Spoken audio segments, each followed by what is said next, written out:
Impotência orgástica no homem. Os distúrbios sexuais podem ser divididos, grosso modo, em duas categorias. 1. Aqueles que envolvem a diminuição ou perda do desejo sexual e 2. Aqueles manifestados pela incapacidade de atingir o orgasmo. Incluídos na primeira categoria estão os problemas de impotência erétil no homem e frigidez na mulher. A segunda categoria abrange distúrbios como ejaculação precoce e ejaculação retardada sem qualquer sensação de clímax no homem, e por parte da mulher, a incapacidade de atingir o clímax ou de atingi-lo apenas por meio da estimulação clitoriana. A justificativa para essa divisão é que os problemas incluídos na primeira categoria representam distúrbios de excitação e resposta sensorial, enquanto a impotência orgástica, ou a incapacidade de atingir um clímax satisfatório, é basicamente um distúrbio nos aspectos motores da função sexual, devido a uma deficiência na motilidade ou mobilidade. Mas os dois aspectos da função sexual, sensorial e motor, são partes da resposta unitária. Qualquer diminuição no nível sensorial reduz a resposta final. Qualquer limitação na motilidade diminui a experiência sensorial. Minha ênfase no problema da impotência orgástica baseia-se em achados clínicos que mostram que as ansiedades e medos associados à entrega total no ato sexual são, principalmente, responsáveis pelos distúrbios na excitação e no desejo. Este capítulo será, portanto, dedicado a uma análise desses medos e ansiedades e sua relação com a impotência orgástica no homem. 2 critérios determinam se um clímax equivale a um orgasmo ou não. Subjetivamente, a experiência do clímax deve incluir a sensação física de satisfação. Objetivamente, a resposta física no clímax deve envolver o corpo inteiro, uma reação unificada e integrada. Mesmo com esses critérios, a questão do orgasmo pode ser difícil de decidir em qualquer caso particular. Satisfação não é um termo absoluto como a nota 75 em um exame. Em uma extremidade da escala, há um sentimento claro de decepção e insatisfação. Na outra extremidade, a experiência do clímax é de realização e êxtase. Esses extremos de sentimento são claramente percebidos. Em algum lugar no meio, a satisfação se esvai imperceptivelmente para a decepção e a natureza da resposta é indeterminada. Da mesma forma, o ponto em que o corpo inteiro se envolve na resposta sexual pode ser difícil de determinar em alguns casos. Os problemas envolvidos na impotência orgástica são mais evidentes em casos extremos. Distúrbios da potência orgástica estão intimamente relacionados ao medo dos movimentos sexuais. A ideia de se mover no ato sexual é identificada com muitos dos tabus e ansiedades associados à sexualidade. Há algum tempo, tratei uma jovem que, entre outras dificuldades, se queixava da falta de satisfação sexual. Ela nunca havia experimentado um orgasmo, embora tivesse sido bastante promíscua em suas atividades sexuais. Para ajudá-la, dei-lhe uma cópia de um artigo que eu havia escrito para a Enciclopédia de Comportamento Sexual, intitulado Movimento e Sentimento no Sexo. Sua resposta a este artigo revelou muitas das distorções que cercam o conceito e a função do sexo em nossa cultura. Ela anotou seus pensamentos conforme surgiam enquanto lia esse material, na forma de um diálogo consigo mesma. Comecei a dar uma olhada no seu artigo, não gostei do título Movimento e Sentimento no Sexo. Movimento. Isso me incomoda. Sentimento é bom, mas movimento. Movimento é constrangedor. É um compromisso aberto de intenção por prazer. Então, por que não admitir a intenção abertamente? Por que não se supõe que você queira isso? Por quê? Por que é ruim? Por que é? Se acontecer com você, tudo bem, mas você não deve buscá-lo. Por que não se mover? Se eu me mover, minha mãe vai me ver me movendo. Se eu ficar imóvel, posso fazer acontecer e eles não vão saber. Eu não vou ser pega. Eu li uma história uma vez. Animais, quando estão assustados, alguns deles ficam totalmente imóveis e então tudo fica bem. Então eu ficarei totalmente imóvel e não me machucarei. Mas como você pode sentir alguma coisa? Você não gosta de se mexer. Às vezes você gosta, e aproveita com um homem. Sim, eu tentei isso, mas justamente quando algo talvez vá acontecer, desaparece. A sensação está lá, e então se vai. Você se mexe quando está realmente atraída sexualmente por um homem. Sim, eu fico por cima, e me mexo, mas então, eu sou o homem. O homem deve se mexer, a mulher ficar imóvel. Você não sente vergonha de ficar por cima de um homem e se mexer assim? Não. Eu acredito que isso o agrade, que aconteça comigo também. Ele fica satisfeito porque eu também estou sendo satisfeita. Porque você não se mexe. Movimentar-se é um monte de besteira. Eu poderia me mexer e ter um ataque cardíaco tentando impressionar o desgraçado com quem estou. Portanto, mover-se de maneira positiva para o próprio prazer é algo difícil de fazer. Que verdade! Isso exige um eu suficientemente livre e suficientemente forte para exigir satisfação, não apenas no sexo, mas em todos os outros aspectos da vida. Diante dessa exigência, é fácil entender por que toda deficiência neurótica impedirá ou dificultará a realização orgástica. A grande questão é saber se essa exigência se aplica tanto ao homem quanto à mulher. Em virtude de sua posição dominante, ele domina a relação sexual. Conscientemente, ao menos, o homem não tem inibições quanto ao movimento. E, tendo um pênis que pode ejacular, ele está quase sempre assegurado de algum tipo de clímax. No entanto, a experiência clínica mostra que, em termos de satisfação completa, o homem sofre de impotência orgástica tanto quanto a mulher. A perturbação sexual mais comum no homem é a ejaculação precoce. Quão comum ela é ninguém realmente sabe, já que nenhuma definição temporal de prematuridade foi formulada. Alfred Kinsey observa: para talvez 3/4 de todos os homens, o orgasmo é alcançado dentro de 2 minutos após o início da relação sexual, e para um número não desprezível de homens, o clímax pode ser atingido em menos de 1 minuto ou até mesmo dentro de 10 ou 20 segundos após a penetração. Eu me arriscaria a dizer que cerca de 1/3 dos homens que atendi em minha prática sofreram dessa condição. Seus efeitos vão além da falta de satisfação do homem. Se a prematuridade é severa, ela priva a mulher da oportunidade de alcançar um orgasmo vaginal, mesmo que ela seja capaz disso. O resultado geral é a falta de realização sexual para ambos os parceiros, com uma pressão sobre o casamento que frequentemente leva ao seu colapso. Existem muitos graus de prematuridade da ejaculação. No caso mais grave, a ejaculação ocorre antes que o homem penetre a mulher. Na forma mais leve dessa perturbação, a ejaculação acontece assim que o homem inicia seus movimentos rítmicos. Em todos os casos, a ejaculação precoce é vivida como uma decepção. Normalmente, o ato coital leva de cerca de 3 a 20 minutos desde a penetração até o clímax. O tempo decorrido varia de acordo com o grau de excitação de ambas as partes antes do início do ato sexual. A prematuridade, portanto, não pode ser medida por um cronograma. Por definição, indica que o homem atingiu seu clímax antes mesmo de estar pronto. Obviamente, a ejaculação precoce ocorre antes que a mulher atinja seu clímax, mas isso não é um critério de prematuridade, já que a reação dela pode ser atrasada ou pode nunca ocorrer. A falta de um conceito adequado de orgasmo pode facilmente levar a uma confusão sobre a questão da prematuridade. Com base em relatos de que a maioria dos primatas, notadamente os chimpanzés, são extremamente rápidos em sua resposta sexual, Kinsey e seus colaboradores chegaram à absurda conclusão de que a resposta rápida do indivíduo precoce é o tipo superior de reação. Seria difícil encontrar outra situação em que um indivíduo rápido e intenso em sua resposta fosse considerado qualquer coisa além de superior. E na maioria das situações isso é exatamente o que o homem que ejacula rapidamente provavelmente é.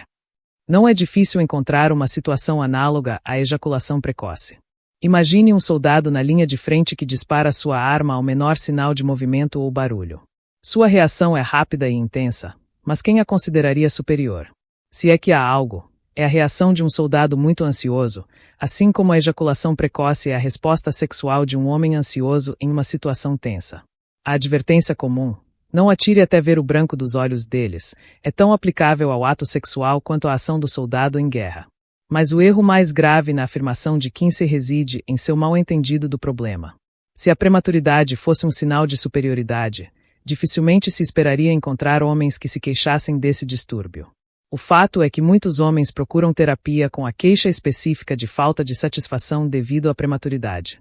O que precisa ser explicado é porque muitos homens que sofrem de ejaculação precoce não têm consciência disso.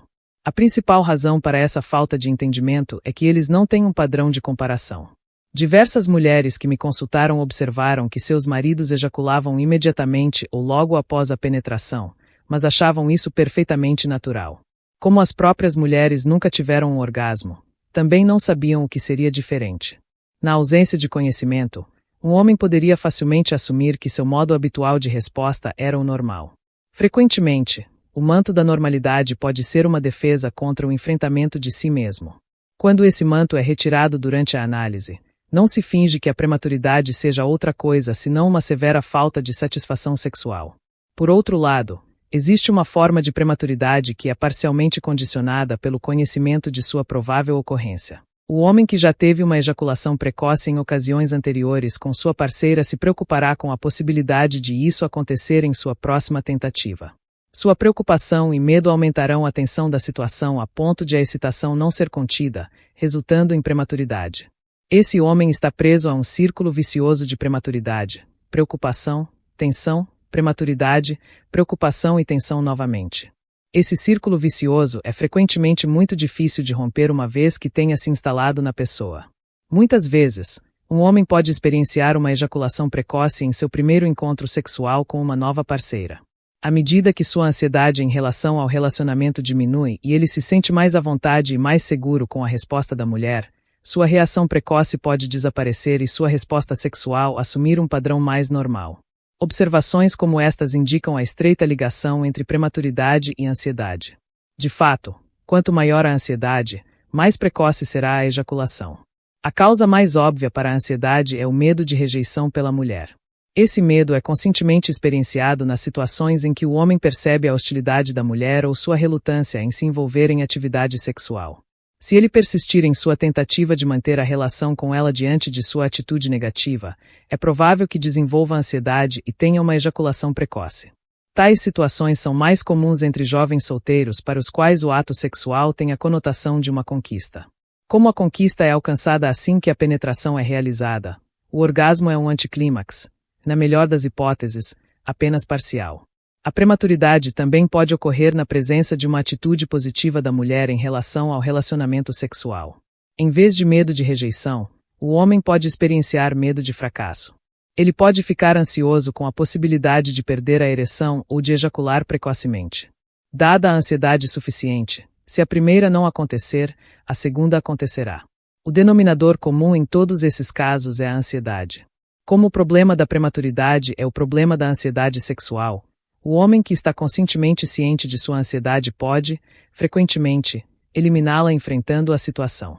Assim, se ele sente que a mulher não está completamente receptiva às suas investidas sexuais, ele pode, ou se abster de qualquer atividade até encontrar uma resposta mais favorável, ou discutir a situação com sua parceira. Uma discussão honesta sobre dificuldades sexuais é uma das melhores maneiras de superá-los. É também o melhor conselho que um médico pode oferecer a casais casados que enfrentam dificuldades. E é uma abordagem que geralmente é bem recebida por ambas as partes. Se o homem teme que possa ter ejaculação precoce, ele deve mencionar esse medo à sua parceira. Tenho certeza de que, na grande maioria dos casos, ele descobrirá, para sua surpresa, que a mulher será muito cooperativa. A incapacidade de discutir problemas sexuais abertamente indica que o relacionamento carece da comunhão e aceitação essenciais para uma sexualidade saudável. Tal abordagem, no entanto, pode ser difícil se os indivíduos não estiverem livres de conflitos neuróticos sobre sexualidade e os considerarem um estigma pessoal. Na maioria dos casos, a ansiedade que condiciona a ejaculação precoce decorre de conflitos sexuais inconscientes. A única indicação da ansiedade pode ser o fato da prematuridade. No entanto, isso é evidência suficiente, pois, por sua própria natureza, a prematuridade denota um estado de ansiedade. Apesar da nossa sofisticação sexual, o prazer sexual ainda é o fruto proibido. E apesar da aquiescência da mulher no ato sexual, o homem precoce não resolveu sua culpa em relação à sexualidade. Ela persiste em seu inconsciente na forma de medo da mulher, medo de ofendê-la por sua agressividade sexual e medo de não satisfazê-la pelo seu desempenho sexual. Poucos homens admitem para si mesmos que têm medo das mulheres ou que sentem alguma hostilidade em relação a elas. No nível consciente, nem o medo nem a hostilidade são experimentados em relação ao parceiro sexual específico. Inconscientemente, o medo e a hostilidade referem-se à mulher em geral, cujo protótipo é a mãe. Subjacente ao fenômeno da prematuridade está o problema do apego edipiano não resolvido à mãe. O mecanismo específico da prematuridade é uma superexcitação do pênis. Na prematuridade, o pênis se excita na fase inicial do ato sexual tanto quanto normalmente se excitaria pouco antes do orgasmo. No último caso, no entanto, essa excitação é resultado do movimento sexual, enquanto na reação precoce, ela precede esses movimentos. A dedução lógica é que o homem precoce tem medo dos movimentos sexuais, Ou seja, ele teme realizar movimentos sexuais agressivos durante o ato sexual. A ejaculação precoce pode ser interpretada como um desejo inconsciente de terminar a relação coital o mais rápido possível. Na reação precoce, há medo não apenas do movimento sexual, mas também da vagina. Este último medo é mais claramente evidente em casos em que a ejaculação ocorre imediatamente após a penetração ou até mesmo pouco antes dela.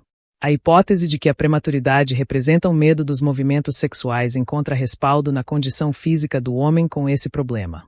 Sua estrutura corporal é caracterizada por sua rigidez. E, em termos gerais, o grau de prematuridade é proporcional ao grau de rigidez.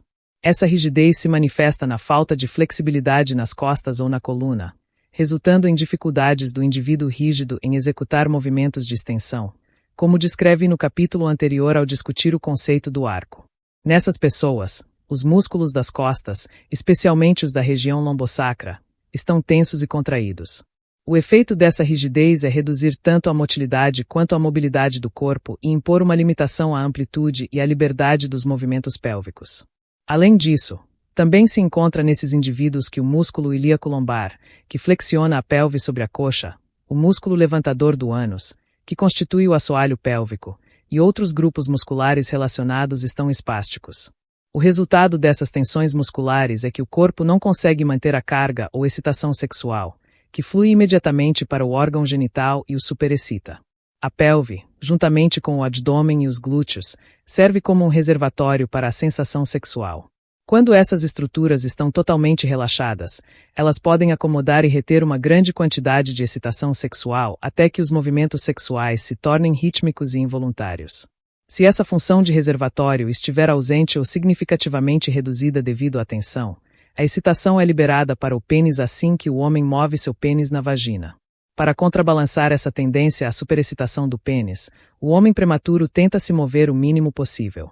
Tal manobra pode atrasar a ejaculação em termos de tempo, mas não tem efeito sobre sua prematuridade funcional. E como o medo do movimento aumenta a tensão, essa manobra apenas completa o círculo vicioso, prendendo o homem em sua ansiedade. A ejaculação precoce reflete um estado de tensão resultante do medo do homem em relação aos seus impulsos agressivos em direção à mulher. O movimento pélvico normal do homem é uma ação agressiva. No inconsciente do homem prematuro, esse movimento agressivo é associado a impulsos hostis e sádicos em relação à mulher. Para ele, o impulso sexual tem o significado de perfurar ou violentar a mulher. Homens para quem o ato sexual tem esse significado conscientemente não sofrem de prematuridade, mas muitas vezes precisam de uma fantasia sádica para atingir um clímax sem satisfação orgástica. A representação dos sentimentos e impulsos sádicos é responsável pela rigidez pélvica e pela prematuridade resultante. Juntamente com a hostilidade em relação à mulher está o medo de retaliação ou retribuição por parte da mulher. Em última análise, isso sempre acaba sendo um medo de castração. O problema da prematuridade pode ser resolvido através da elaboração analítica da ansiedade de castração subjacente, juntamente com a liberação da hostilidade reprimida em relação à fêmea. Este procedimento é facilitado se, ao mesmo tempo, as tensões musculares das costas e das áreas pélvicas forem liberadas por meio de exercícios apropriados. A hostilidade inconsciente em relação à mulher, que está na base do sintoma da prematuridade, decorre de frustrações precoces na gratificação erótica. No capítulo Amor e Sexo, apontei que o sentimento de amor surge na criança através da satisfação de suas necessidades eróticas pela mãe. A criança obtém essa satisfação por meio de sua proximidade com o corpo da mãe ao ser segurada, amamentada e assim por diante. Se essas necessidades não forem atendidas, a criança desenvolve sentimentos de privação e raiva em relação à mãe. Esses sentimentos são suprimidos e eventualmente reprimidos, mas condicionam a resposta dos homens adultos a todas as mulheres. O desejo de perfurar a mulher ou estuprá-la combina tanto o impulso sádico de ferir o objeto de amor, como representante da mãe, quanto o desejo de se aproximar o máximo possível. Se esses sentimentos são reprimidos, ambos os objetivos são perdidos. O homem não pode machucar a mulher nem se aproximar muito dela. A ejaculação precoce trai essa repressão. Caracterologicamente, o homem que sofre de prematura pode ser descrito como um homem bom, assim como era um menino bom para sua mãe. Bom neste contexto significa que ele faz um esforço para agradar a mulher. Ele é trabalhador, ambicioso e geralmente bastante bem-sucedido financeiramente. Sua impotência orgástica o ameaça muito, pois mina a imagem que ele tem de si mesmo como uma pessoa responsiva e responsável. Há uma música muito bonita, do show Carrossel, que expressa essa ideia claramente. Uma garota que está apaixonada por um homem virtuoso está condenada a chorar e lamentar. Não há nada tão ruim para uma mulher quanto um homem que pensa que é bom. A ideia é que um homem bom não é divertido. Não afirmo que tais afirmações sejam invariavelmente verdadeiras. Eles contêm o germe de uma verdade que, se corretamente compreendida, pode ajudar a esclarecer a dinâmica dessa perturbação sexual. Várias interpretações são possíveis para explicar a relação daquela atitude do caráter com a prematuridade. O chamado homem virtuoso ou bom está tentando encobrir sua hostilidade em relação às mulheres com essa atitude. Psicologicamente falando, sua virtude pode ser considerada uma defesa contra sentimentos negativos. Outra interpretação explicaria sua atitude como uma tentativa de conquistar o amor e a aprovação da mulher sendo virtuoso. Quando a virtude tem esse propósito, torna-se suspeita, pois mascara a falta de autoestima e masculinidade. Também é possível discernir nessa atitude um sentimento de veneração pela mulher, que é idealizada e idolatrada em seu papel de esposa e mãe. Na maioria dos casos de prematuridade, essa tendência de idealizar a mulher existe. Novamente, essa tendência é uma defesa contra sentimentos reprimidos de hostilidade e desprezo originados nas experiências da infância do homem com sua mãe. Se a virtude e a bondade são defesas contra sentimentos negativos, podemos antecipar que os sentimentos reprimidos se manifestarão de forma disfarçada. O chamado bom marido costuma ser crítico e depreciativo com sua esposa. A hostilidade que não pode ser expressa diretamente é insinuada em observações sutis e comentários invejosos. Sua própria prematuridade pode ser vista como uma negação à mulher de seu prazer nele. E ao lado da veneração, o homem precoce é desprezível e degradante. Qualquer homem que coloca uma mulher em um pedestal o faz para revelar mais claramente seus pés de barro. No próprio processo de fazer isso, entretanto, ele está condenado ao fracasso. Sua prematuridade faz com que ele se sinta inadequado e inferior, e a insegurança que isso cria força-o a esforços maiores para compensar sua impotência e esconder seus verdadeiros sentimentos. No final, ele culpará a mulher, a acusará de castrá-lo e buscará em um caso extraconjugal alguma prova de sua potência. Não deve ser surpresa aprender que existem atitudes homossexuais latentes no homem prematuro. Muitos dos elementos que contribuem para a homossexualidade estão presentes em sua personalidade, embora reprimidos. Estes são o medo da mulher, a hostilidade em relação a ela e o desprezo por sua sexualidade. Esta análise da dinâmica da ejaculação precoce aponta para o aconselhamento que deve ser dado nesse problema. Como a condição deriva do medo dos movimentos sexuais, o homem prematuro deve ser desencorajado de todas tentativas de inibir ou restringir seus movimentos. Esse conselho vai contra a sua tendência de se mover o mínimo possível para evitar se excitar. No entanto, tal manobra apenas aumenta seu medo. Ele deve se mover de forma fácil e livre, sem preocupação com o clímax. Se ele se concentrar no movimento, isso diminuirá a superexcitação do pênis. Atenção deve ser dada à respiração. Se a respiração for plena e sincronizada com os movimentos sexuais, a excitação permanecerá por mais tempo no corpo. Uma respiração completa, profunda e relaxada é a melhor proteção contra a precocidade, pois concentra as sensações no corpo. A barriga deve estar solta e permitida se estender livremente. A prática comum de prender a barriga e mantê-la tensa diminui a capacidade da pelve de reter a carga sexual. Finalmente, puxar a pelve para trás e arquear as costas antes de cada movimento para a frente impede que a excitação flua para o pênis muito rapidamente. A precocidade pode ser evitada se todo o corpo estiver ativamente envolvido no ato sexual. A relação sexual não deve ser realizada em condições de tensão e esforço. A relação entre os parceiros sexuais deve ser de leveza e confiança. Caso contrário, o ato sexual perde sua qualidade como expressão de amor e se torna uma atuação compulsiva dos impulsos do ego. As circunstâncias em que o ato sexual ocorre devem permitir liberdade de movimento e som.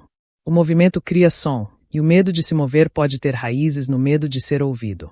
Esse medo pode ter origem nos tempos da masturbação adolescente. Embora não possa se esperar que essas poucas recomendações ajudem todo homem que sofre de precocidade, a compreensão dos fatores físicos e psicológicos que geram essa dificuldade pode ajudar aqueles indivíduos que conseguem examinar seus sentimentos e perceber sua atitude interior. Outra forma de impotência orgástica no homem é conhecida tecnicamente como ejaculatio retardans. Nessa condição, A ejaculação é contida ou não ocorre até que a excitação tenha diminuído. O resultado, é claro, é um clímax muito fraco, sem sensação de satisfação orgástica. Em contraste com essa dificuldade, na qual muitas vezes não há sensação de clímax algum, a resposta precoce é uma experiência excitante. Já disse que a relação sexual normal dura de aproximadamente 3 a 20 minutos. Esses limites não são fixos, apenas descrevem a faixa da maioria dos atos sexuais normais. O período de tempo para o ato de coito depende de muitos fatores: a idade do homem, o grau de excitação, a frequência das relações sexuais e assim por diante. Homens mais jovens tendem a alcançar o clímax mais rapidamente que os mais velhos. Quando a ejaculação é retardada, o ato sexual pode levar de meia hora a 2 ou mais horas para sua conclusão. No entanto, o tempo necessário não é um verdadeiro critério de ejaculate retardada. Nesta condição, a ejaculação ocorre como resultado do cansaço e não como produto de uma excitação intensa. Em geral, o homem que sofre de ejaculate retardada não considera seu tipo de resposta como uma deficiência. Pressupondo que quanto mais ele mantém sua ereção, mais prazer proporciona à mulher, o homem com ejaculação retardada frequentemente se considera um amante superior. O sacrifício de seu prazer sexual pela mulher não o incomoda, uma vez que este sacrifício é muitas vezes consciente. Ele tenta compensar sua perda obtendo satisfação através das reações de sua parceira. Ilustrarei os problemas de personalidade envolvidos neste tipo de comportamento sexual com um estudo de caso. Paul era um homem de 40 anos que foi encaminhado para tratamento psiquiátrico após uma tentativa frustrada de suicídio por inalação de monóxido de carbono proveniente do escapamento de um carro. Não havia evidências de psicose. Paul sofreu alguma leve perda de memória após terapia de choque no hospital estadual onde foi tratado inicialmente. Ele estava deprimido, mas sem agitação. Tinha histórico de dores de cabeça desde a adolescência, que eram consideradas enxaquecas. No entanto, as dores de cabeça eram generalizadas, sem distúrbios visuais ou auras. Elas duravam de várias horas a vários dias. Frequentemente era acordado do sono cedo devido a uma dor de cabeça. Tendiam a ser mais severas nos fins de semana, quando estava com a família, e no trabalho, onde surgiam dificuldades que exigiam decisões. Paul havia sido hospitalizado repetidamente desde o início da vida adulta por causa dessas dores de cabeça, e no hospital suas dores geralmente diminuíam. Ele foi tratado por inúmeros psiquiatras e outros médicos e frequentemente ficava bastante intoxicado com os medicamentos que tomava e que parecia desejar. Placebos frequentemente o aliviavam de forma dramática. Ele nunca conseguiu passar um ano completo de trabalho sem hospitalização, e era frequentemente hospitalizado várias vezes ao longo do ano. Quando vi Paul em consulta, discutimos sua tentativa de suicídio. Ele disse que queria acabar com uma vida sem sentido de fracasso e fazer algo pela sua esposa. Ela teria o benefício de uma quantia considerável de seguro se ele morreu. Apontei para ele que seus motivos eram questionáveis. O dinheiro que sua esposa receberia era dinheiro ensanguentado. Qualquer prazer que ela pudesse obter com isso seria pago com a sua vida. Ele achava que sua esposa poderia aproveitar o dinheiro. Perguntei a Paul se sua tentativa de suicídio tinha o objetivo de fazer sua esposa se sentir culpada, mas ele não respondeu. Paul era um homem alto, um pouco curvado nos ombros. Era bastante magro na cintura. Seus glúteos estavam contraídos e muito tensos. Sua barriga era plana e contraída. Ele tinha uma coluna vertebral muito rígida, uma cintura de ombros arredondada e firme, e estava curvado como se carregasse fardos pesados nas costas. O modo de Paul era amigável e gentil e, às vezes, ele podia ser extremamente humorístico.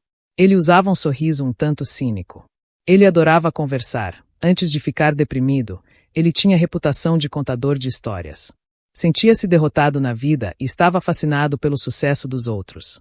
O desenvolvimento psicossexual de Paul foi marcado por um medo incomum de masturbação. Ele não se lembrava de nenhum ato de onanismo na infância ou adolescência. O problema era tão severo que ele não conseguia discuti-lo em sua terapia. Ele disse que isso lhe causava repulsa. Quando jovem, ele teve um caso sexual com uma mulher mais velha. Sua mãe foi a figura dominante em casa durante sua infância.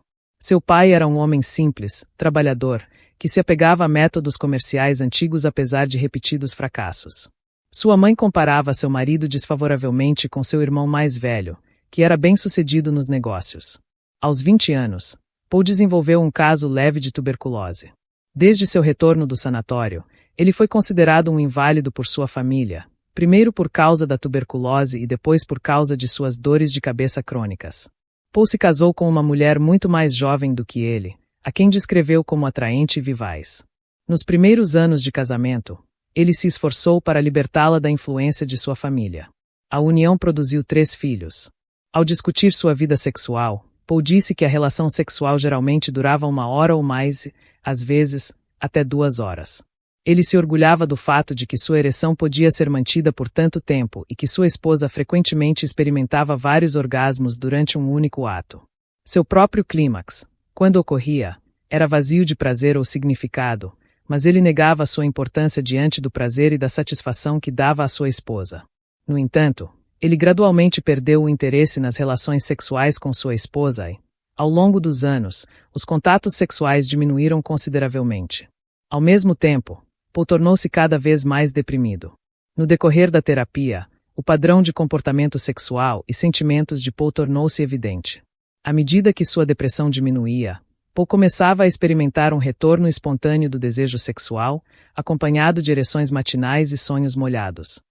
Isso levava a relações sexuais com sua esposa. Após várias experiências sexuais, Paul desenvolvia um sentimento de desespero e entrava em um estado de depressão que durava vários meses, durante o qual não tinha desejo sexual. Durante o período de depressão, suas dores de cabeça se tornavam mais frequentes e intensas. Elas ocupavam toda a sua atenção e interesse. Todos os seus esforços eram direcionados para obter alívio por meio de medicação. Ele não conseguia entender por que os sedativos eram negados a ele. Até mesmo suas fantasias estavam focadas no alívio das dores de cabeça através de medicação. Ao longo desse período, Paul mantinha que o sexo não era um problema para ele, que não tinha desejo sexual e que tudo o que queria era alívio das dores de cabeça.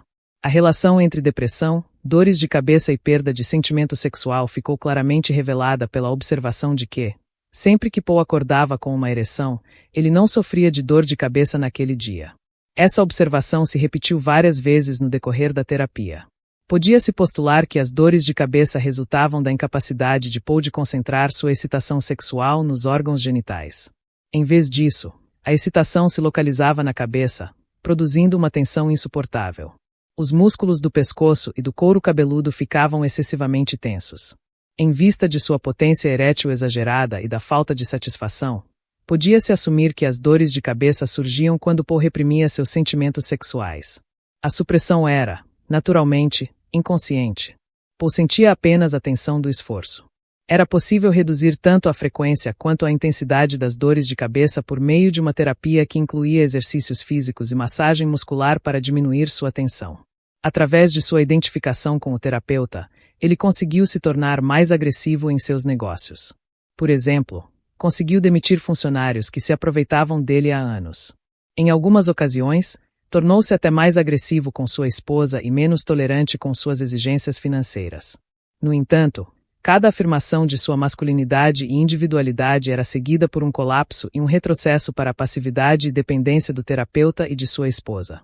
Embora a aparência de proximidade em várias ocasiões, ele nunca expressou qualquer percepção de seu ressentimento em relação à esposa ou à família. Paul reclamava das exigências financeiras de sua esposa sobre ele, mas sempre as atendia.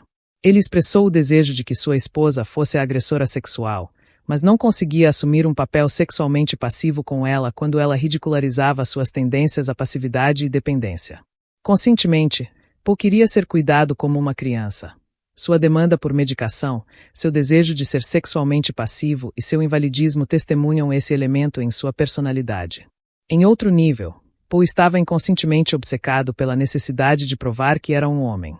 Ele assumia a posição superior no ato sexual, mantinha a ereção por períodos incomumente longos e estava convencido de que proporcionava prazer e satisfação à esposa no sexo.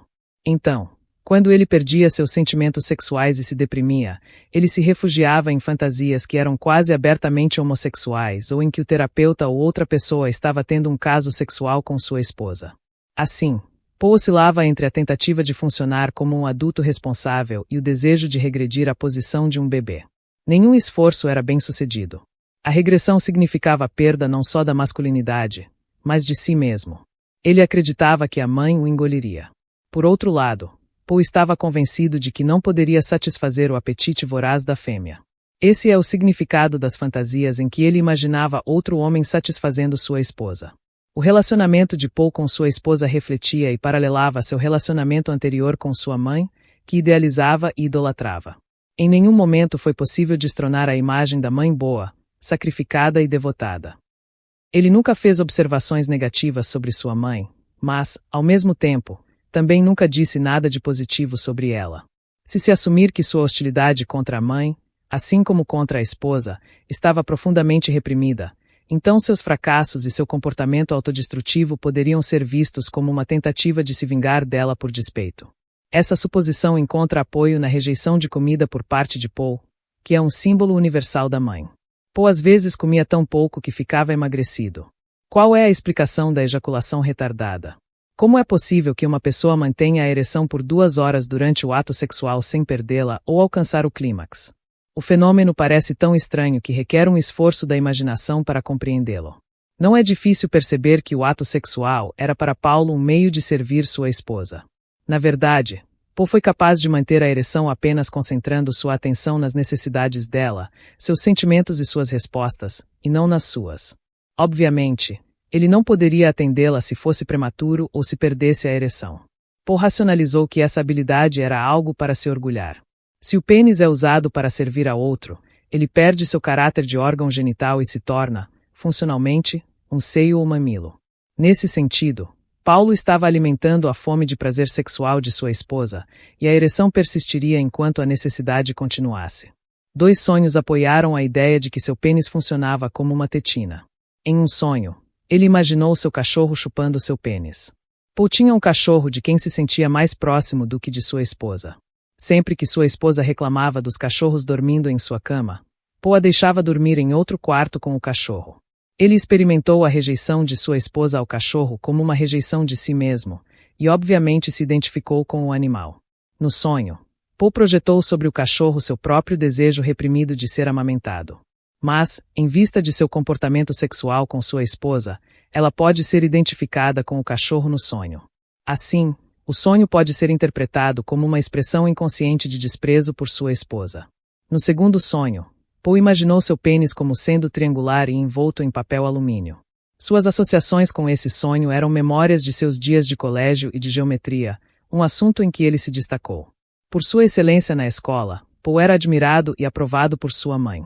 Seu pênis em forma de objeto geométrico e embrulhado como comida era a oferenda que ele agora dava à esposa. Em outros casos em que a atitude masculina é de servir a mulher, a ereção não é tão facilmente mantida. Além da ideia de serviço, a ereção contínua no caso de Paulo sugeriu a ideia de desafio. Era como se Paulo estivesse dizendo à sua esposa: "Você não pode me derrotar, você não pode me destruir." Este foi outro exemplo da ambivalência de Paulo: submissão no serviço, mas rebelião na perseverança.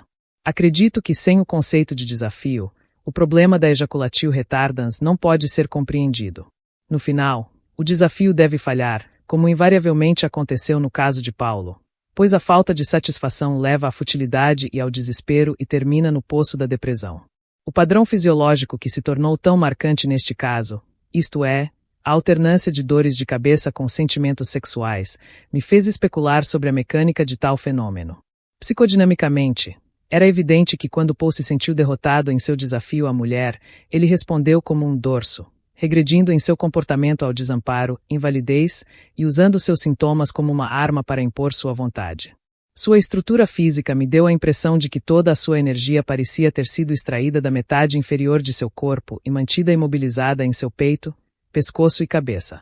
Suas pernas eram finas, com músculos tensos, e ele tinha uma cor de pele pobre. Sua pelvis era estreita e apertada. A motilidade pélvica foi bastante reduzida. O movimento para a frente de sua pelvis foi alcançado contraindo os músculos abdominais para puxá-la para frente e apertando as nádegas para empurrá-la para frente. Tal movimento carecia de qualquer semelhança com um impulso agressivo. Essa tensão na metade inferior de seu corpo limitava sua respiração ao tórax. Quando Paul foi capaz de estabelecer um padrão de respiração abdominal mais natural e quando, por meio de exercícios, começou a sentir alguma vitalidade e movimento nas pernas, seus sentimentos sexuais voltaram. A imagem que Paulo apresentou era de rancor masoquista, inconsciente e segurando.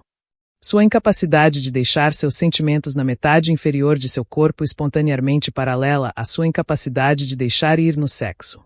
A rigidez de seu corpo foi duplicada na rigidez de seu pênis. Quando o padrão de contenção cedeu, houve um sentimento imediato de libertação. Uma técnica especial foi empregada para conseguir isso. Se Paulo foi golpeado levemente nas costas para sacudir a rigidez, sua reação foi imediata e positiva. Seus olhos brilharam, sua expressão clareou e ele sentiu uma sensação de alívio e libertação. Esta é uma reação masoquista típica. Paulo teve que ser obrigado a deixar ir, já que ele era incapaz de fazer isso por si mesmo. O mesmo mecanismo explica a necessidade de ser espancado do verdadeiro masoquista, para quem o espancamento é uma preliminar necessária para o prazer sexual. A condição de Paul foi devido a um bloqueio severo na agressividade genital e a fortes ansiedades de castração. Sua submissão masoquista era uma defesa contra seu medo da castração. Isto é, ao servir a mulher, Paulo evitou a percepção de sua ansiedade de castração subjacente. Em outro nível, a rigidez de Paulo foi uma tentativa de compensar sua submissão masoquista. Examinamos agora dois problemas de potência orgástica: a ejaculação precoce e a ejaculação retardada. No primeiro, o clímax chega cedo demais. Neste último, dificilmente ocorre de forma alguma. Existe outro distúrbio que é menos grave do que esses dois, mas que talvez seja ainda mais comum, embora geralmente não seja reconhecido como um distúrbio. Para esse fenômeno, eu uso o termo clímax local, para distingui-lo da resposta orgástica, que envolve o corpo inteiro. Uma breve descrição do que acontece indicará a natureza do problema. Uma ejaculação que não seja precoce nem retardada ocorre pouco antes de os movimentos involuntários assumirem o controle. A sensação plena de satisfação escapa do homem porque todo o seu corpo não participa da resposta sexual. Ele não é movido. No entanto, a sensação no clímax é de prazer, e por essa razão, tal reação geralmente não é vista como um distúrbio. Do ponto de vista da potência orgástica, deve ser considerada um orgasmo parcial. É esse orgasmo local que causou tanta confusão sobre a teoria do orgasmo de Reich. Poucos sexólogos ou psicólogos argumentariam que a ejaculação precoce ou retardada é normal, pois em nenhuma dessas respostas há qualquer sensação de satisfação. O clímax local, entretanto, é diferente. Sem o conhecimento de como deveria ser a experiência orgástica completa, ele é facilmente tomado como a resposta completa. E, infelizmente, o conhecimento do orgasmo completo é raro. No orgasmo parcial, a sensação corporal se limita à área genital ou se estende ligeiramente ao pélvis e às pernas. O homem pode experimentar algumas sensações em fluxo na região pélvica e nas pernas, mas estas não se estendem à metade superior do corpo. Especificamente, a consciência não é turvada e não há sensação de dissolução da personalidade ou das fronteiras do corpo.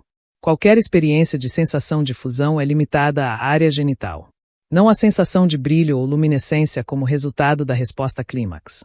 Por outro lado, neste orgasmo parcial, sempre há uma sensação de liberação e relaxamento após o clímax. Isso pode até induzir uma sensação de sonolência, e o homem pode adormecer após tal clímax. A diferença entre o clímax local e o orgasmo completo é a ausência ou presença dos movimentos pélvicos involuntários e convulsões corporais que descrevi no capítulo anterior.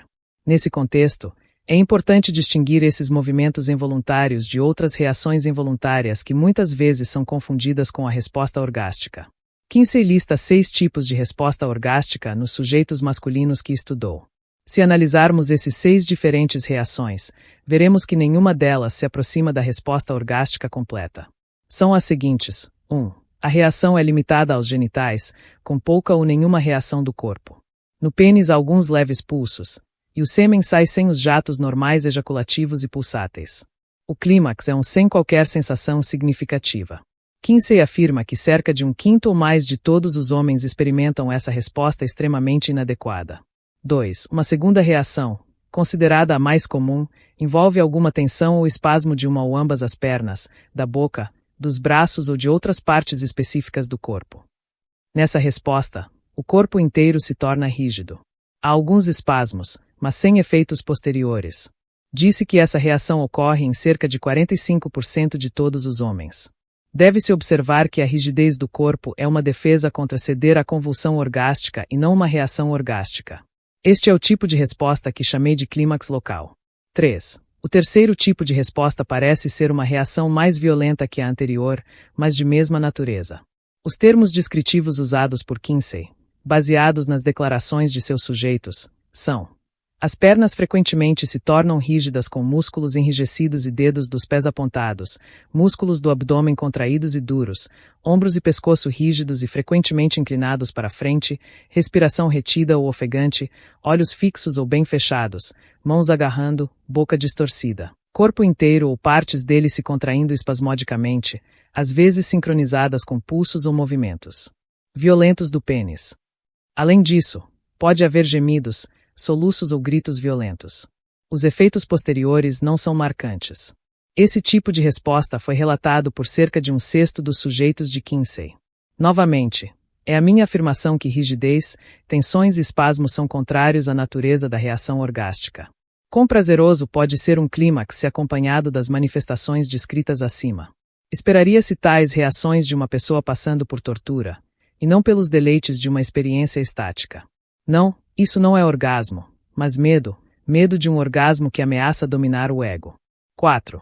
Uma pequena porcentagem de homens, cerca de 5%, relatou reações de riso, falas, sentimentos sádicos ou masoquistas e movimentos rápidos culminando em movimentos frenéticos. Tais reações são de natureza histérica e não necessitam de mais comentários. 5. Um grupo menor de homens também relatou as reações acima, mas culminando em tremores extremos, colapso, perda de cor e, às vezes, desmaio do sujeito. Isso soa como uma reação de pânico, o que suspeito que seja.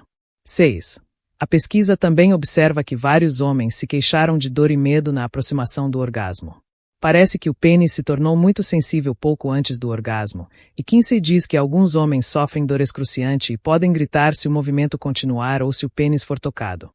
Alguns desses homens podem se afastar do parceiro na aproximação do clímax, embora relatem prazer definido em toda a experiência. A contribuição de Kinsey em disponibilizar esses achados para estudo é valiosa. Mas como ele pode confundi-los com o orgasmo está além da minha compreensão. A base teórica de sua posição é o argumento de que o biólogo está preocupado apenas com respostas fisiológicas e não com experiências subjetivas. Mas mesmo o biólogo deve estar ciente de que a fisiologia envolve mais do que a medição ou descrição de reações isoladas de órgãos. Por exemplo, fisiologicamente, a resposta do órgão em fuga ou luta é semelhante: aumento da produção de adrenalina, pressão arterial elevada, pulso mais rápido, respiração acelerada. Ainda assim, esperaria-se que o biólogo conhecesse a diferença entre fuga e luta. Kinsey acredita que é uma confusão na literatura equiparar orgasmo ao prazer orgástico. Se se tira o prazer do orgasmo, melhor não falar de clímax, que pode ser considerado uma reação fisiológica, em vez de orgasmo. Sobre esse ponto, Kinsey afirma especificamente que todos os casos de ejaculação foram tomados como evidência de orgasmo. Isso é um uso indevido do termo orgasmo. Isso é tudo sobre Kinsey e a tentativa de estudar o comportamento sexual como uma resposta mecânica. O problema do clímax local, ou orgasmo parcial, é caracterizado pelo desenvolvimento de rigidez na aproximação do orgasmo. Em vez de os movimentos rítmicos se tornarem mais fortes, rápidos e involuntários, o corpo se torna rígido, o movimento cessa ou diminui, e a respiração tende a ser contida. Esse tipo de resposta é uma indicação clara de algum medo da reação orgástica. Qual é a natureza desse medo? O orgasmo, como muitos psicólogos e psicanalistas sabem, é um processo de entrega. Entrega à mulher, entrega ao inconsciente, entrega à natureza animal do homem. É precisamente o medo de se entregar que impede o homem médio de experimentar o orgasmo completo no ato sexual. Sem entrega, a união plena com o parceiro é impossível. Mas a entrega, no sentido em que é usada aqui, não é um ato consciente. Envolve a capacidade de se doar totalmente ao parceiro sexual sem reservas inconscientes. É possível se entregar apenas se alguém estiver apaixonado pelo parceiro sexual. Da mesma forma, porém, a entrega total à mulher no ato sexual é uma expressão de amor em um nível mais profundo do que as palavras podem alcançar. A incapacidade de se entregar à mulher decorre de medos inconscientes e hostilidade em relação às mulheres. Aceitamos esse estado de coisas de tal forma que falamos da guerra entre os sexos. Não precisamos ser psiquiatras para perceber a hostilidade que permeia a maioria dos relacionamentos conjugais e sexuais. Acho difícil responder ao paciente que exige que eu lhe mostre um casamento feliz. Tais casamentos existem, E eu conheço alguns, mas são tão raros que eu me sentiria tolo em argumentar com base no número deles que o casamento é um estado feliz. Meus pacientes psiquiátricos não são exceções. Eles são excepcionais apenas pelo fato de terem buscado ajuda e revelado suas dificuldades. Já foi verdadeiramente dito que nenhum homem pode amar uma mulher a menos que ame todas as mulheres. Eu interpretei isso como a humanidade feminina. Cada mulher é um indivíduo, e ainda assim para o homem, cada mulher também é um reflexo de sua mãe. Todos os seus conflitos não resolvidos com sua mãe são transferidos inconscientemente para sua esposa ou parceira. No nível consciente, ele pode muito bem distinguir entre os dois. É no nível inconsciente que eles se fundem em uma imagem indiscriminada. Mas é precisamente no nível inconsciente que o orgasmo ocorre. E é o medo da transição para o comportamento inconsciente, do movimento involuntário, que impede o homem na soleira da resposta orgásmica. Ele bate na porta, ela se abre, mas ele se assusta de atravessar. Seu corpo fica rígido, suas pernas endurecem, sua mandíbula se torna dura, seu abdômen se contrai, sua respiração se prende ou vem em soluços, e seu peito fica tenso. Se o sentimento sexual for forte o suficiente, ele pode responder parcialmente com o que chamei de clímax local, mas a barreira do medo não foi rompida. No processo de ajuste neurótico na infância, o ego aprende a aceitar a intenção no lugar da ação. Ele cria uma imagem da boa mãe para contrariar as experiências negativas atribuídas à má mãe. Essas experiências são necessariamente reprimidas no interesse da sobrevivência e do ajuste. Mas elas são reprimidas, não desaparecem, mesmo que sejam esquecidas. O ego comanda o comportamento como um capitão comanda seu navio. E tudo está bem e seguro enquanto esse comando é exercido. Mas o ego não ousa abandonar o leme, pois forças estranhas espreitam na noite escura do inconsciente. Se alguém manteve continuamente o controle sobre seus sentimentos negativos e sobre a imagem da má mãe, esse controle não pode ser abandonado no ato sexual. No nível do ego, o sexo é aceito como a expressão natural do amor entre duas pessoas.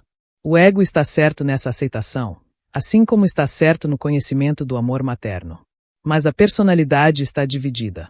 O ego se opõe ao inconsciente para preservar a paz e a estabilidade, mas é uma trégua em uma guerra não resolvida.